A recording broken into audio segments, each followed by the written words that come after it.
আর যে খবরে নজর রাখতে হচ্ছে, তৃণমূল নেতাকে জুতো পেটা, তৃণমূল অঞ্চল সভাপতি উপপ্রধানকে গণধোলাই। দক্ষিণ 24 পরগনার পাথর প্রতিমার ঘটনা, আবাস সহ সরকারি প্রকল্পে কাটমানি নেওয়ার অভিযোগ। দেখুন সেই ছবি, পাথর প্রতিমার ছবি দেখাচ্ছি। তৃণমূল নেতাকে জুতো পেটা।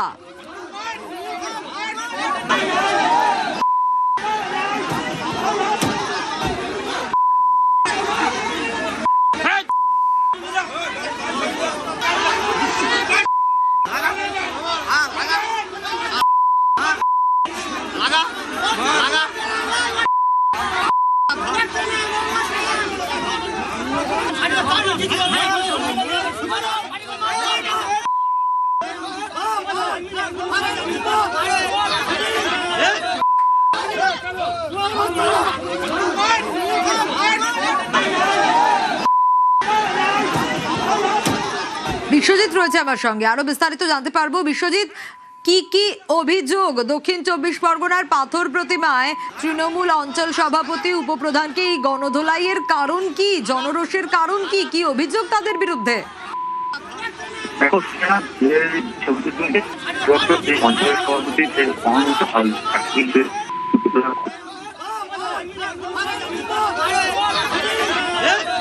বিশ্বজিৎ, একটু স্থান পরিবর্তন করে কথা বলা সম্ভব? বিশ্বজিতের কাছে আসবো, তবে তার আগে জানিয়ে রাখি যে ছবিটা আপনাদের দেখাচ্ছি, জনরোষ, তৃণমূল নেতাকে জুতো পেটা। এই ছবি কিন্তু দেখা গেছে এর আগে, ডিম ছোড়া দেখা গেছে, জুতো ছুড়তে দেখা গেছে, এ ধরনের ছবি দেখা গেছে, কারণ সাধারণ মানুষের জনরোষ বিভিন্ন প্রান্তে ছড়িয়ে পড়েছে এই দুর্নীতি বা বিভিন্ন অভিযোগে। বিশ্বজিতের কাছে জানার চেষ্টা করি, এই ছবিটার কারণ কি, ঘটনার সূত্রপাত ঠিক কোন জায়গা থেকে, কি কি অভিযোগ বিশ্বজিৎ? সেটা হচ্ছে মালদার অর্থাৎ গ্রাম পঞ্চায়েতের অঞ্চল সভাপতি এবং যেটা অভিযোগ দক্ষিণ ব্লকে যে রায়পুর গ্রাম পঞ্চায়েত রয়েছে, কাটমানি ও দুর্নীতির কেন্দ্র করে ব্যাপক উত্তেজনা ছড়ায় এবং আবাস যোজনার যে টাকা সেই সরকারি কাটমানি নেওয়ার অভিযোগ ওঠে এবং সেই অভিযোগ দিয়ে এই যে সচিব যে সেই টাকা ফেরত দেওয়ার বেশ বিশ্বজিৎ,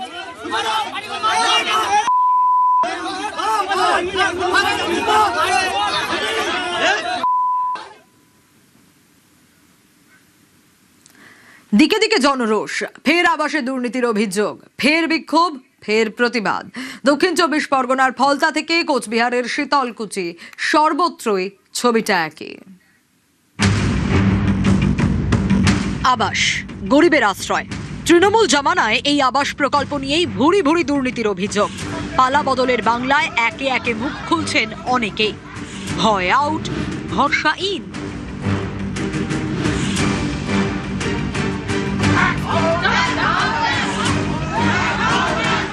আমি খুব অসুবিধার মধ্যে আছি, মানে খোলার ঘর, জল পড়ে, মানে ঝড় হলে লোকের বাড়ি গিয়ে রাত কাটাই, এইরকম পজিশনে, একটা কারেন্ট নেই, কিচ্ছু নেই, খুব কষ্টের মধ্যে আমি আছি। আমি অনেকবার বলেছি, আমাকে দেয়নি তো। এখনো পর্যন্ত বাড়ি পান না স্যার, আমি পাইনি, নিজের ক্ষমতা করতেও পারিনি, আর আমি পাইনি।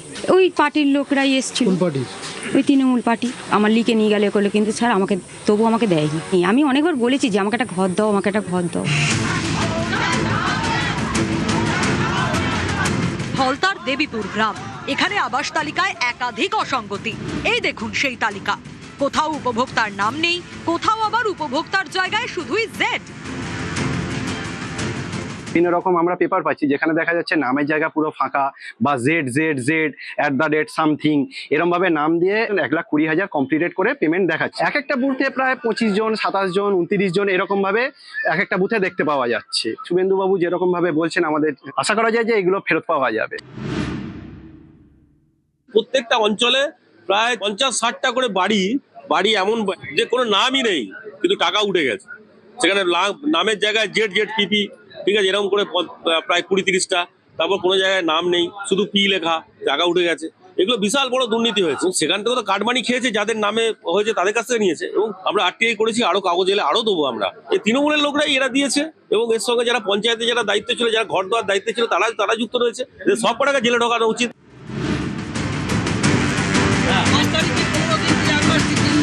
কোচবিহারের শীতলকুচি, এখানেও আবাসে দুর্নীতির অভিযোগ। বিক্ষোভ, তৃণমূল নেতার বাড়িতে হাজির উপভোক্তারা, দাবি টাকা ফেরত দিতে হবে। এরপরই ঠেলায় পড়ে টাকা ফেরত তৃণমূল নেতা সুশান্ত পালের পরিবারের। টাকা পাইছি। কেন দিয়েছিলেন এই টাকাটা? ওই যে জন্য না দিলে আরো জলুম ভয় দেখাতো। কত টাকা দিয়েছিলেন? 10,000। কত টাকা ফেরত পেলেন? 7,000। আজকে টাকা ফেরত দিচ্ছেন? হ্যাঁ, 10,000 টাকা 5,000 টাকা পেয়ে। আপনার ছেলে কি এই টাকাগুলো নিয়েছে? এখন আমি জানি না, আমি পার্টি করি না, সারাদিন মাঠে কাজ করি। কোথাও বিক্ষোভ, কোথাও ঠেলায় পড়ে টাকা ফেরত। পালা বদলের বাংলায় আবাস নিয়ে এমনই ছবি।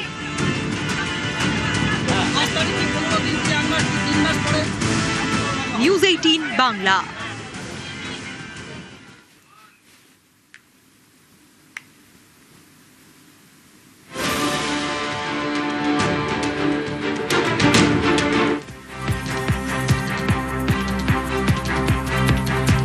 আর এবার নজর রাখবো বারাসাতে তৃণমূল নেতার কান ধরে ওঠবোস, মহিলাদের পা ধরে ক্ষমা চাইলেন নেতা। আরো একবার জানাবো, বারাসাতের ছবি দেখাবো আপনাদের, তৃণমূল নেতার কান ধরে ওঠবোস। দেখুন সেই ছবি।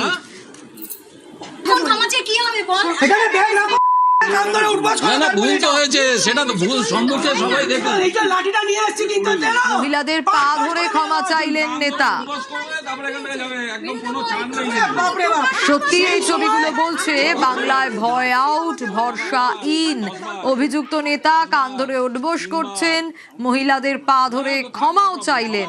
কিন্তু কি অপরাধ করেছিলেন তিনি, আগে ছবিটা দেখায়।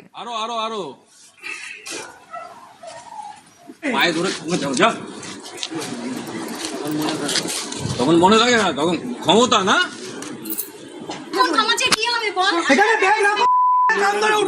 ভুল তো হয়েছে, সেটা তো ভুল সম্মুখে সবাই দেখে। লাঠিটা নিয়ে আসছি কিন্তু পাট পাট করে মেরে দেওয়ার জন্য। কান ধরে উঠবাস করবে, তারপরে এখান থেকে যাবে, একদম কোনো চান নেই। বাপরে বাপ, সেই সময় দাঁড় করিয়ে আমাকে 10 বার 3 বার না তো থাক না, প্রবলেম সবারই প্রবলেম। আবার আবার আবার আবার আরো আরো আরো জিয়াউলের কাছে যাই। জিয়াউল, অন্যায় যে তিনি করেছেন তা বলার অপেক্ষা রাখে না, কারণ এই ছবিটা তার প্রমাণ যে তিনি কান ধরে উঠবোস করছেন, মহিলাদের পা ধরে ক্ষমা চাইছেন। বদলের বাংলায় ভয় আউট, ভরসা ইন, সেটাও বলার অপেক্ষা রাখে না। কিন্তু কি করেছিলেন তিনি? দেখো, এই তৃণমূল নেতা সোমনাথ দে বারাসাত, নবপল্লী, নন্দনকানন এলাকার বাসিন্দা। তিনি বছর 5 আগে, অর্থাৎ তিনি যখন ক্ষমতায় ছিলেন, তিনি একজন শাসক, সেই সময় তৃণমূল কংগ্রেস নেতা ছিলেন। ফলে তিনি যা ইচ্ছা তাই করবেন, এটাই স্বাভাবিক হয়ে উঠেছিল। ফলে তিনি মহিলাদেরকে কটূক্তি, মহিলাদেরকে বিভিন্নভাবে অঙ্গভঙ্গি, অশ্লীল অঙ্গভঙ্গি, ফলে মহিলাদেরকে তিনি যে কোনো মহিলা রাস্তায় গেলেই তার সঙ্গে দুর্ব্যবহার, খারাপ ব্যবহার করতেন। এই সোমনাথ দে এতটাই প্রভাবশালী ছিল, তিনি একদিকে তৃণমূল নেতা, অন্যদিকে পৌরসভার একটি তিনি দায়িত্বে কাজ করতেন। ফলে তার প্রভাব বিস্তার এলাকায় ছিল, ফলে মানুষ অতিষ্ঠ হয়ে উঠেছিল। কিন্তু যে কোনো সময় তিনি হুমকি দিতেন মহিলাদেরকে, বিশেষ করে মহিলাদেরকে টার্গেট করা হতো, এমনটা অভিযোগ। ফলে এখন অর্থাৎ মুখ্যমন্ত্রী বারবার বলছেন যে অর্থাৎ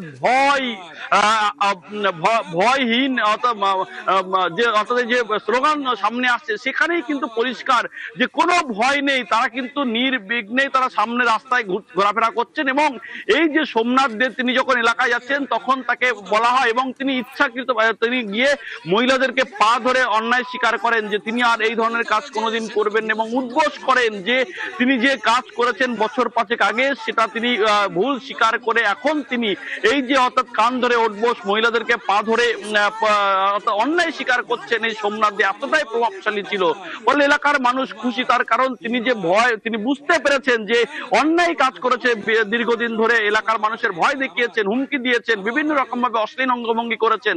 ফলে এখন তিনি ক্ষমা স্বীকার করছেন এলাকার মহিলাদের কাছ থেকে এবং পাড়ার লোকেদের কাছ থেকে এসে তিনি পাড়ার লোকেরা যখন জড়ো হয়েছে সেখানে গিয়ে তিনি অন্যায় স্বীকার করছেন, ক্ষমা স্বীকার করছেন এবং বলছেন যে এই কাজ তিনি আর কখনোই করবেন না।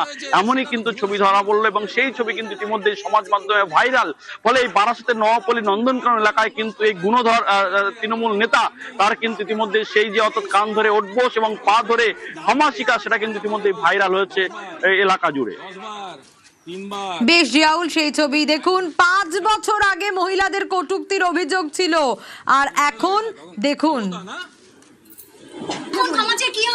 এখানে ব্যাগ রাখো, কান ধরে উঠবাস করে না ভুল তো হয়েছে, সেটা তো ভুল সম্মুখে সবাই দেখুন। এই যে লাঠিটা নিয়ে আসছি কিন্তু জানো পাট পাট করে মেরে দেওয়ার জন্য। কান ধরে উঠবাস করবে, তারপরে এখান থেকে যাবে, একদম কোনো চান নেই। বাপ রে বাপ, সেই সময় এখানে দাঁড় করিয়ে আমাকে মানে এখানটাতে দাঁড় করিয়ে 10 বার 3 বার না তো থাক না প্রবলেম, সবারই প্রবলেম। আমাদের অনেক আবার আবার আবার আবার আরো আরো আরো।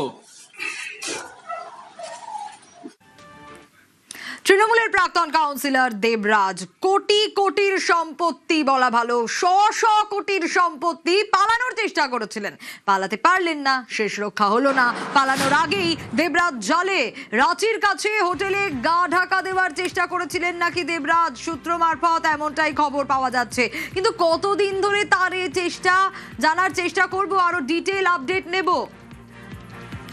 তবে তার আগে আরো একবার জানাই, পুরুলিয়া ঝাড়খণ্ড সীমান্ত থেকে গতকাল দেবরাজকে পাকড়াও করা হয়। এই দেবরাজ, যার বিরুদ্ধে শ কোটি টাকার সম্পত্তি রয়েছে, যা বেনামি সম্পত্তি এমনটা অভিযোগ রয়েছে, যে সম্পত্তি দেবরাজ তৈরি করেছিল বা তার স্ত্রীর নামে বা দেবরাজের নামে যে সম্পত্তি, তা আয়ের সঙ্গে কোনো রকম সঙ্গতিই নেই।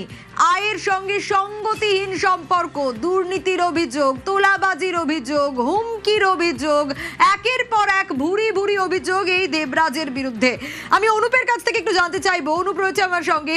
অনুপ, দেবরাজ পালানোর চেষ্টা করলো, গা ঢাকা দেওয়ার চেষ্টা করলো, কিন্তু কোনোভাবে শেষ রক্ষা হলো না। এসটিএফ এর জালে দেবরাজ, কিন্তু কোথায় গা ঢাকা দেওয়ার চেষ্টা করেছিল, কতদিন ধরে, কিভাবে, কি আপডেট পাচ্ছ?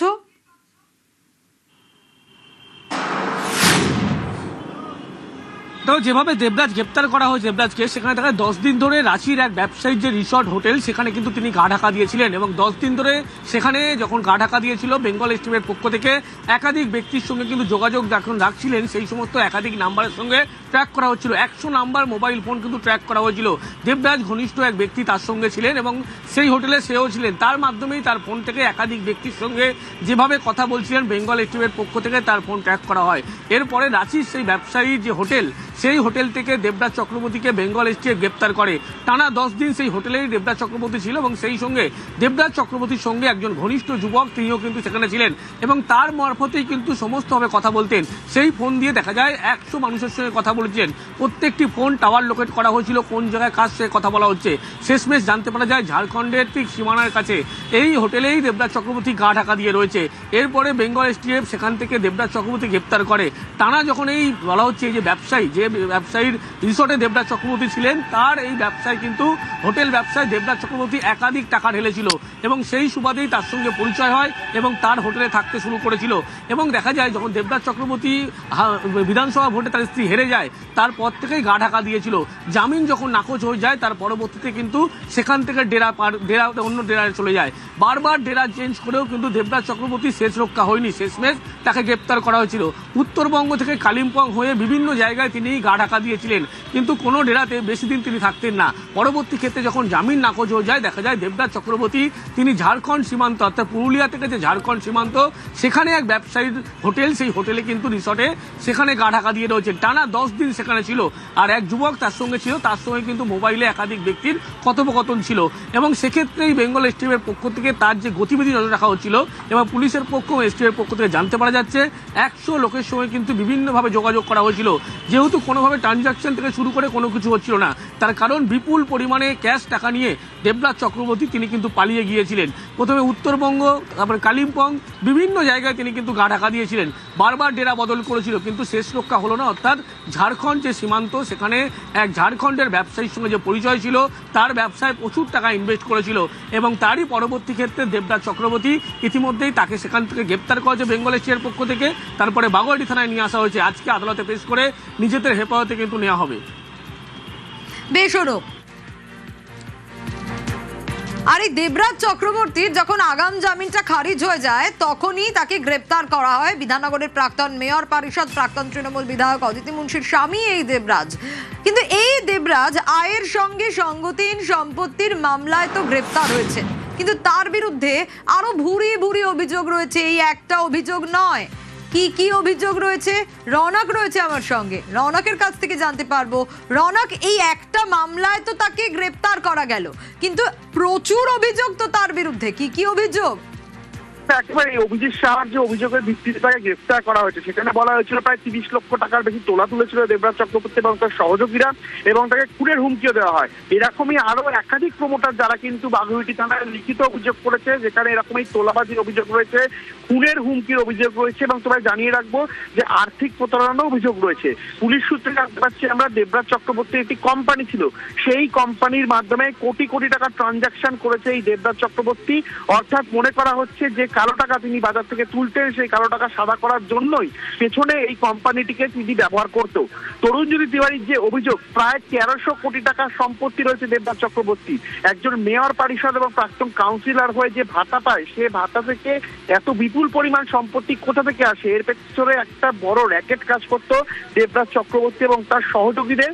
এবং শুধু তাই নয়, এই যে 1300 কোটি টাকা, তার মধ্যে নামে বেনামে বহু সম্পত্তি রয়েছে। এই গাদারার গোপালপুর থেকে শুরু করে রাজার নিউটাউনের একাধিক জায়গায় এরকম বহু জমি রয়েছে, যেগুলো কিন্তু দখলদারি তিনি করে নিয়েছিলেন এবং সেগুলোকে মোটা অঙ্কের টাকার বিনিময়ে বাজারে বিক্রি করতেন। অর্থাৎ আর্থিক প্রতারণা, তোলাবাজি, খুনের হুমকি সহ একাধিক যারা ইতিমধ্যে তার বিরুদ্ধে মামলা রুজু হয়েছে। এবং শুধু একটি মাত্র প্রমোটার না, এবং বহু প্রমোটারের কাছ থেকে তিনি লক্ষ লক্ষ টাকা তোলা তুলতেন, কোটি কোটি টাকা তোলাবাজির অভিযোগ রয়েছে দেবরাজ চক্রবর্তীর বিরুদ্ধে। এবং এইখানকার বাসিন্দা বহু মানুষ এখনো থানার সামনে এসেছেন, যাদের কাছ থেকে এরকম ফ্ল্যাট দেওয়ার বিনিময়ে কারো কাছে 15 লক্ষ টাকা, 20 লক্ষ টাকা করে দেবরাজ চক্রবর্তীর সহযোগীরা তুলছিলেন। এবং যখন দেবরাজ চক্রবর্তীর কাছে এই বিষয়গুলো নিয়ে তারা যেতেন, তিনি কাছে তো হুমকি দিয়ে তাদেরকে ফেরত পাঠিয়ে দিতেন। অর্থাৎ একেবারে তুমি যে প্রমোটারদের থেকে তোলা তুলতেন, কোটি কোটি টাকা, লাখ লাখ টাকা তুলতেন দেবরাজ চক্রবর্তী, অভিযোগের কথা বলছিলে। এক প্রমোটার কিশোর, যাকে রক্তাক্ত অব্দি হতে হয়েছিল বলে অভিযোগ, ঠিক কি অভিযোগ করছেন তিনি দেখি? 2025 সালে তখন আমার কাছে 9 নম্বর ওয়ার্ডের কাউন্সিলরকে দিয়ে 1 কোটি টাকা চেয়েছিল, এবং লোকজন পাঠিয়ে মাথায় আমাকে রিভলভারের বাড় দিয়ে মেরে আক্রান্ত করেছিল 40-50 জন মিলে। আমি এফআইআর করেছিলাম, 3 জন অ্যারেস্ট হয়েছিল। বাকি যে কাউন্সিলর সমরেশ চক্রবর্তী, তিনি তখন অ্যারেস্ট হয়নি। এই দেবরাজের নেতৃত্বে তোলাবাজি, গুন্ডামি পুরো এলাকাটাকে পুরো ধ্বংস করে রেখে দিয়েছে। তারপরে একদিন আমাকে ফোন করে ওর অফিসে ডাকলো, ডেকে আমাকে বলছে যে সমরেশ চক্রবর্তীর সাথে ব্যাপারটা মিটিয়ে নাও, মানে কাউন্সিলরের সাথে দেখা করে টাকা পয়সা দিয়ে দাও। আমার নিজের প্রপার্টিতে নিজে কাজ করছি, মেরে আমাকে জমি থেকে বের করে দিয়েছিল, আর বলছে টাকা দাও 1 কোটি টাকা। আমি কিছু 27 লাখ টাকার মতো দিয়েওছিলাম। কাউন্সিলর যে ঘটনাটা ঘটিয়েছিল সেটাতে দেবরাজের সরাসরি হাত ছিল। শুধু তাই নয়, টাকা নেবে প্লাস স্কোয়ার ফিটে 450 টাকা 500 টাকা স্কোয়ার ফিটে কাজ দিতে হবে। আমার কাছে তো অডিও ভিডিও সব ছিল বলে তাও আমি বেঁচেছিলাম, আর নাই তো এরা পিষে মেরে ফেলতো। দেবরাজের নামে কমপ্লেন করেছিল না, তখন আমি দেবরাজের সাথে ডাইরেক্ট অভিষেক বন্দ্যোপাধ্যায়ের সাথে মানে ওতপ্রোতভাবে জড়িত।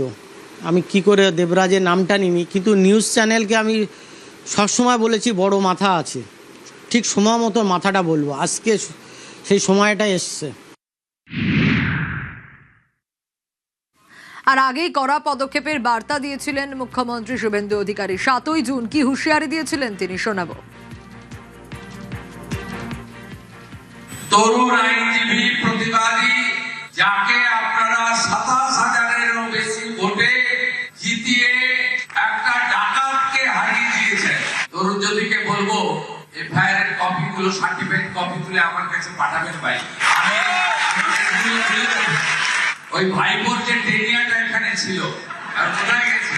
অনেক মামলা দিয়েছে, অত্যাচার করেছে, 21-এর পরের অত্যাচার। আমি তো মনে করি ব্রিটিশরাও এত অত্যাচার করেনি, ওরা যে অত্যাচার পুষ্পা ঝুঁকে গেছে বলেছিল, ঝুঁকতে ঝুঁকতে পুষ্পা হারিয়ে গেছে। এখানেও যে ডাকাতটা আছে, পুলিশ মন্ত্রীর উপরে ছেড়ে দেয়, ডাকাতটাকে ঠিক করার দায়িত্ব।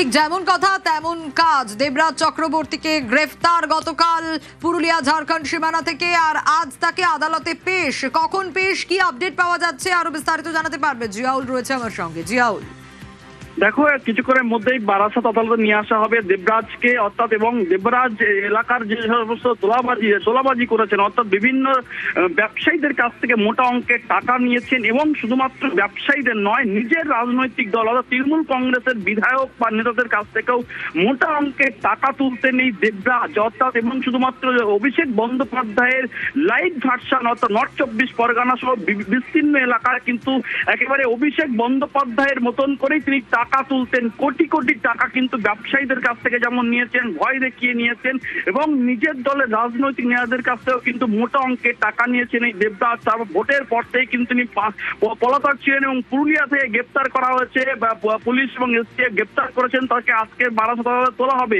কিন্তু তার আগেই একেবারে সাজো আদালত থেকে নিয়ে আসা হবে। এই মুহূর্তে কঠোর নিরাপত্তার মধ্যে রাখা হয়েছে বারাসাত আদালতে। কিছুক্ষণের মধ্যেই এই দেবদাসকে নিয়ে আসা হবে। তখন যেভাবে ব্যবসায়ীদেরকে ভয় দেখিয়ে মোটা অঙ্কের টাকা এবং তাদেরকে তোলাবাজি দিতে বাধ্য করেছে এবং টাকা নিয়েছেন, জোর করে জমি দখল করেছেন, জমি কেড়ে নিয়েছেন, এবং শুধু রাজনৈতিক বিভিন্ন ব্যবসায়ীদের না, বিভিন্ন নিজের রাজনৈতিক দলের বিধায়কদের থেকে শুরু করে সাংসদদের থেকে শুরু করে অভিষেক বন্দ্যোপাধ্যায়ের নির্দেশেই তিনি মোটা অঙ্কের টাকা নিয়েছেন এই দেবরাজ। ফলে তাকে আর কিছুক্ষণের মধ্যেই বারাসাত আদালতে নিয়ে আসা হবে। ফলে এই মুহূর্তে কঠোর একেবারে অবশ্যই আমাদের নজর থাকবে। কিন্তু এই যে দেবরাজ চক্রবর্তীর বিরুদ্ধে এত ভুরি ভুরি অভিযোগ, অত্যাচারের অভিযোগই বলা যায়, তাই যখন দেবরাজ গ্রেপ্তার হয়েছে এই খবর শোনা গেছে, তারপর বাগুইআটির ছবিটা দেখুন, সেলিব্রেশনের ছবি যাকে বলে, জানো সাধারণ মানুষ স্বস্তি পেয়েছেন।